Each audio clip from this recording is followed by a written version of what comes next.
بسم اللہ الرحمن الرحیم وقرآنا فرقناه لتقرأه على الناس على مكث ونزلناه تنزيلا. السلام علیکم ورحمۃ اللہ وبرکاتہ. بسم اللہ الرحمن الرحیم. میں محمد عبداللہ گیاوی. امید ہے کہ آپ حضرات بخیر و عافیت سے ہوں گے. بقرعید کے موقع پر کافی مشغولیت کی وجہ سے ویڈیوز اپلوڈ نہیں کر پائے. آخری ویڈیو میں استعاذہ یعنی تعوذ کا بیان مکمل ہو چکا تھا. آج سے بسملہ یعنی بسم اللہ الرحمن الرحیم کا بیان شروع ہوگا. دوستو، بہت ہی اہم موضوع چل رہا ہے جو ہمارے قرآن کی تصحیح کے لیے ضروری ہے. اس لیے آپ حضرات سے مؤدبانہ گزارش ہے کہ اس چینل کو سبسکرائب کریں، دوستوں کو شیئر کریں، لائک اور کمنٹ کرنا بالکل نہ بھولیں اور پوری ویڈیو دیکھیں تاکہ مکمل استفادہ ہو. بات شروع کرتے ہیں.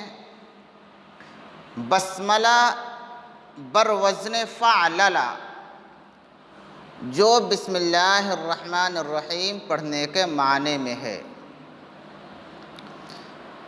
یہ عربی کا قاعدہ ہے کہ ایک جملے کو مختصر کر کے کسی فعل کے وزن پر لاتے ہیں اور اس فعل سے پورے جملے کے معنی مراد ہوتے ہیں، جیسے حوقلہ، حمدلہ، بسملہ وغیرہ. اس باب میں محل بسملہ کا سورت کے شروع میں جز ہونا یا نہ ہونا، بسملہ کا سورہ براءت کے شروع میں پڑھنا یا نہ پڑھنا. سورہ براءت کو سورہ توبہ بھی کہتے ہیں، اس بات کو یاد رکھیں. تو بسملہ کا سورہ براءت کے شروع میں پڑھنا یا نہ پڑھنا. اسی طرح فصل اور وصل، فصل الگ کر کے پڑھنا اور وصل ملا کر پڑھنا.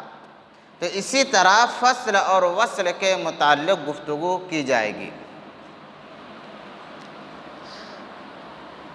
بسملہ کا سورت کے شروع میں جز ہونے اور نہ ہونے کے باب میں ائمہ فقہا کے نزدیک 5 اقوال ہیں. نمبر 1، اہل کوفہ، اہل مکہ اور ان کے متبعین اور امام شافعی رحمۃ اللہ علیہ کے ایک قول کے مطابق بسملہ صرف سورہ فاتحہ کا جز ہے. بسملہ جب بولا جائے تو اس سے مراد بسم اللہ الرحمن الرحیم ہی ہے. نمبر 2، بسملہ سورہ فاتحہ اور دیگر تمام سورتوں کی آیت ہے سوائے سورہ براءت کے. یہ امام شافعی رحمۃ اللہ علیہ اور ان کے متبعین کا صحیح مذہب ہے.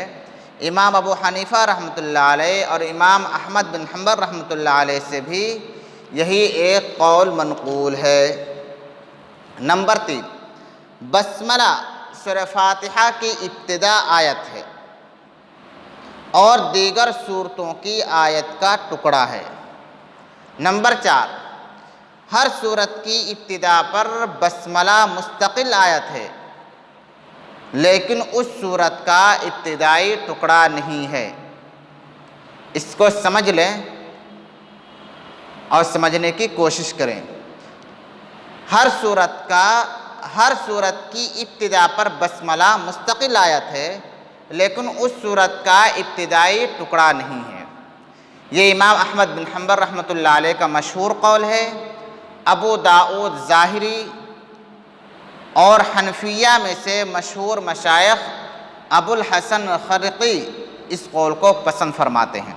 نمبر 5، بسملہ نہ یہ مستقل آیت ہے، نہ سورہ فاتحہ اور نہ سورت کا مستقل ٹکڑا ہے، بلکہ پورے قرآن مجید میں بلا تعین ایک آیت ہے اور تبرک کے لیے لکھی گئی ہے۔ امام ابو حنیفہ رحمۃ اللہ علیہ، امام مالک رحمۃ اللہ علیہ اور سفیان ثوری کے متبعین کا یہی مذہب ہے۔ آج کا سبق مکمل ہوا۔ السلام علیکم ورحمۃ اللہ وبرکاتہ۔